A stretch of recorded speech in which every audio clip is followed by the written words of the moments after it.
Mahina Faka-Tonga. It is said that these 13 months were originally the offspring of Hina and Sinilau, the ancestors of all Polynesians.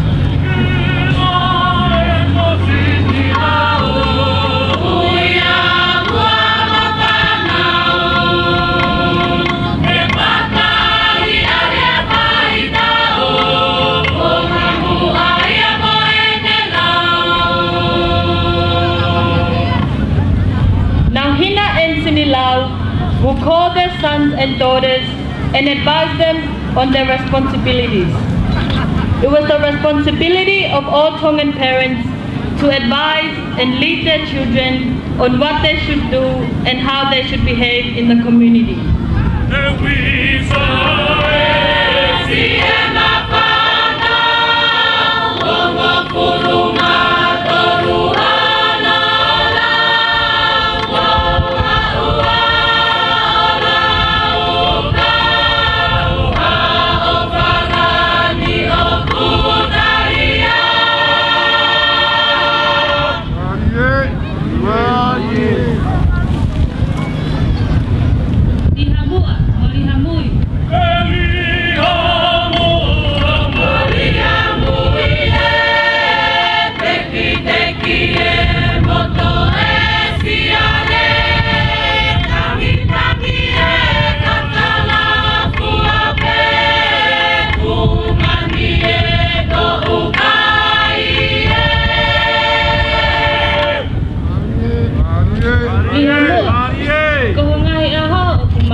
Lihamui, si ito uluanga ito kay nangatuay kakala o tangi-tangi. The summer months, the trees, and laden with blossom. Baimu amo baimui.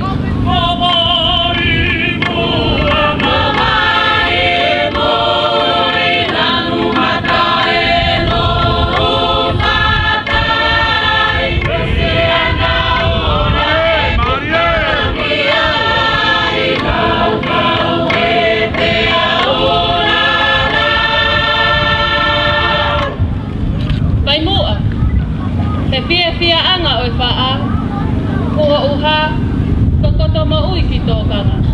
The farmer looks forward to a good fruit season. Kai mui, te whetu taki anga e lau e upi, lanu mata, ko maa ui ui. The farmer looks forward to a good fruit season, and Vaimui express wonders on the greenness and fruits. Pagkaas mo ui, mapagkaas natin.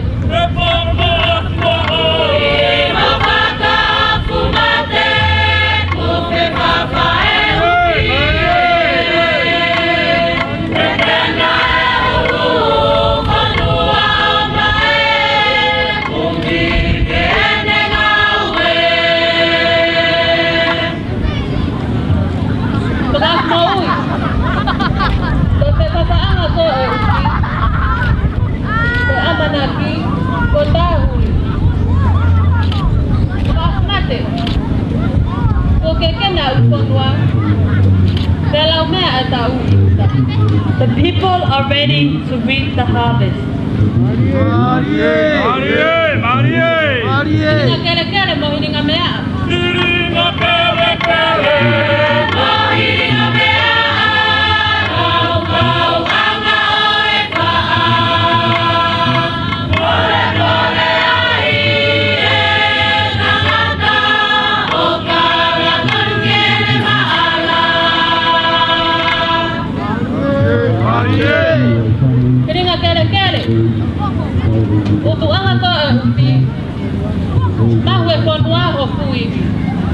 The praises of those who work hard get successful results. Hilinga mea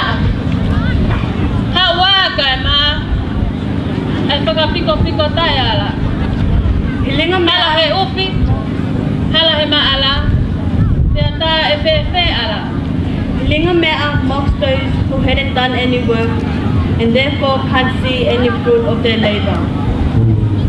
Au au matanumanga.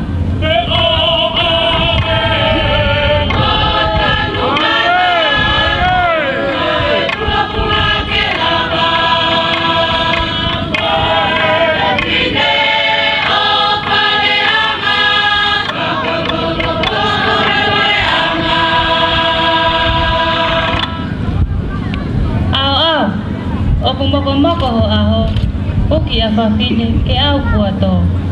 Tō e pua o ni mā, ai ngā tū me lālanga. Now the winter is drawing near, and Hina encourages the women to work hard, weaving and tapa making. Tanu manga, kanguna e wha ke a, tanu e pula ke la. Lau kau anga ia, ai tangata. The preparatory season for yam planting. Pupu ne kinanga. Pupu ne kinanga.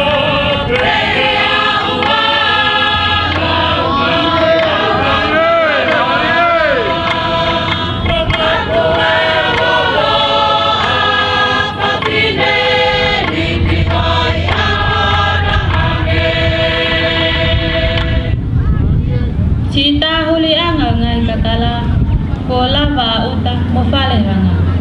Haua o ebe eva kau mamata, o lau kau ke fine hoi fua. It is the month of leisure for women because there is not much to do. O ki whangonga mo uluenga.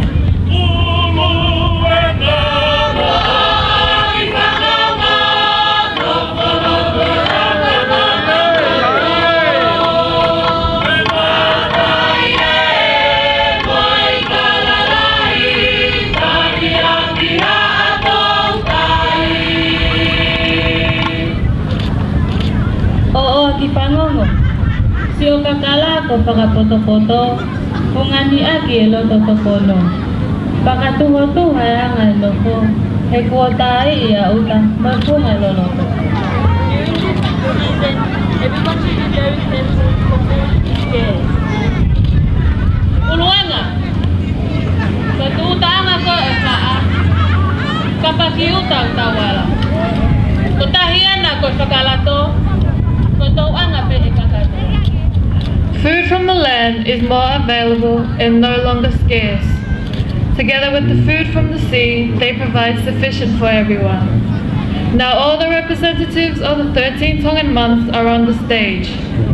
Each one is demonstrating the work which they are expected to do each month. As we see, the men's jobs are quite different from the women's.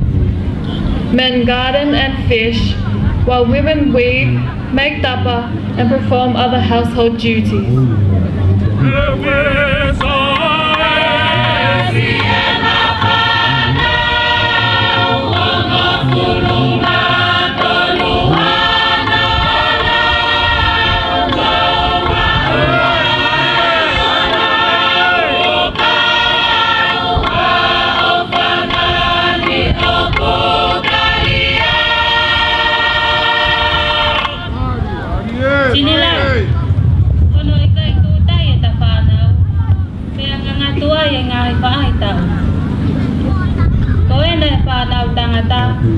Pai hatutu dikito kanga. To hata ke pua kavenga. Ko fa pide ko patogia.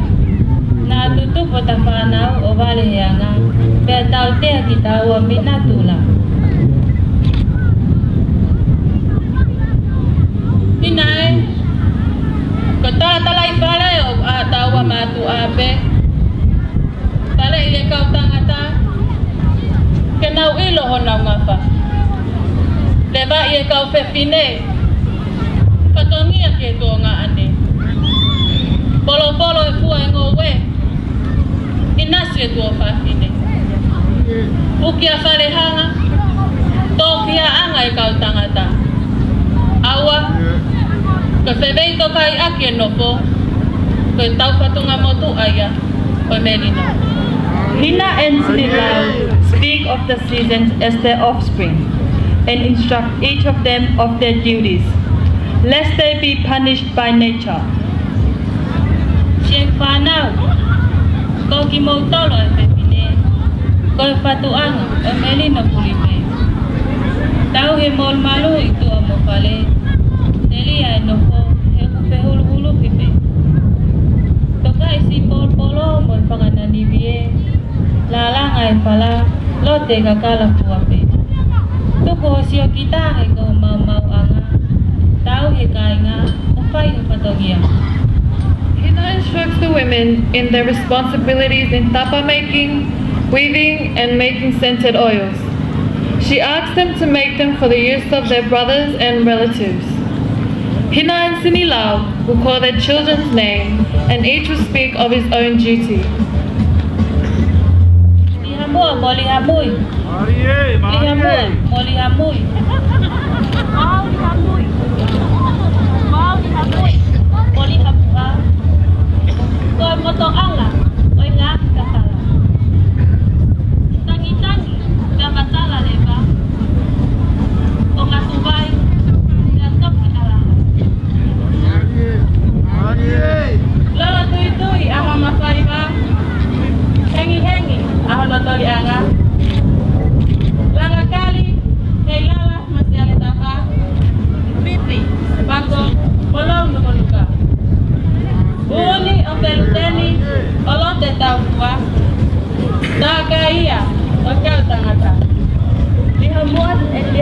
Declare that they will make scented oils for brothers.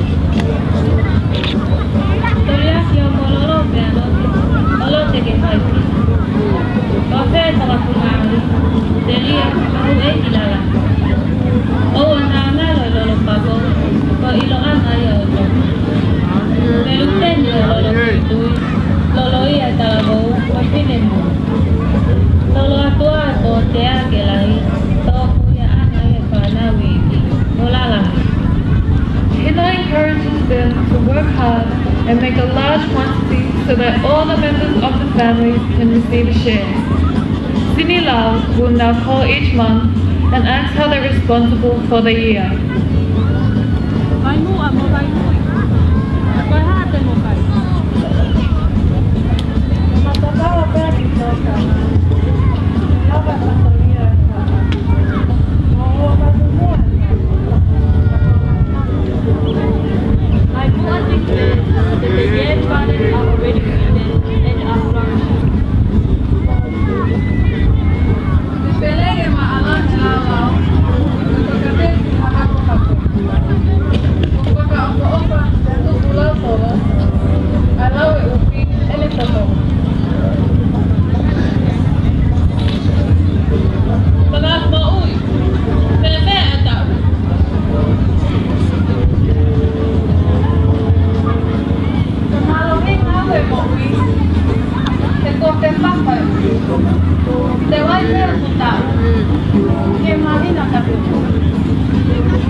Atele is very proud of what he has done in his garden, that he does not buy from the market, but lives on the yields of his own labor, but not lazy ones.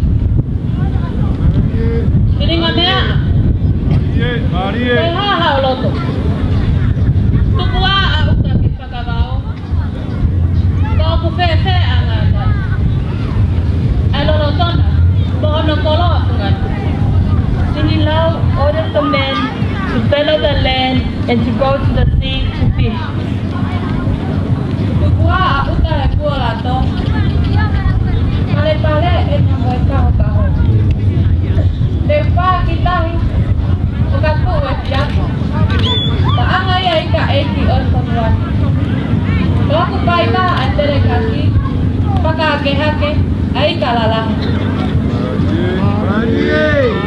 Tanumanga mo uluenga. Kuhohola tau ke alu. Kakoi haha amula. Kua matofi e pula-pula, ya kuya uluenga ono ama.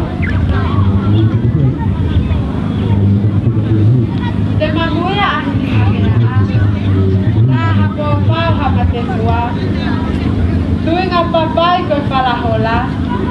Lei Mahina he o tupanga. Lulu pangongo o ui ahina.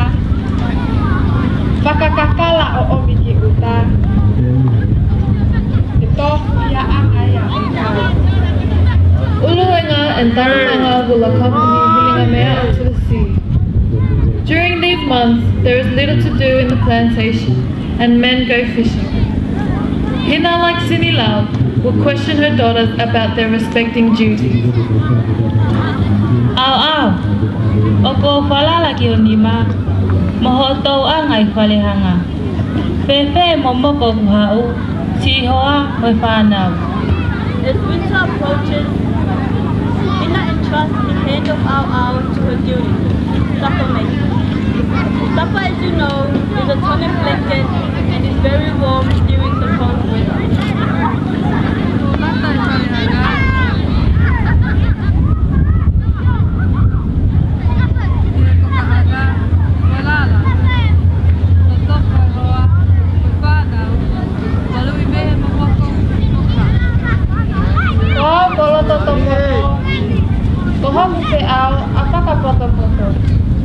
Otoge masipa, ke lato e kainga, te mori te mea kotoa. Marie! O'Aki Whangonga was responsible for the careful supply of food. Fufu neginanga, koi ha awia elabu. In the olden days, the Tongan people were very attentive to the beauties of their daughters. They used tui nuts to keep the skin soft, and fufu nekinanga would demonstrate to you how salt of these things are used. Yeah.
were the founding pillars of the Pax Tanganaka age in Tonga.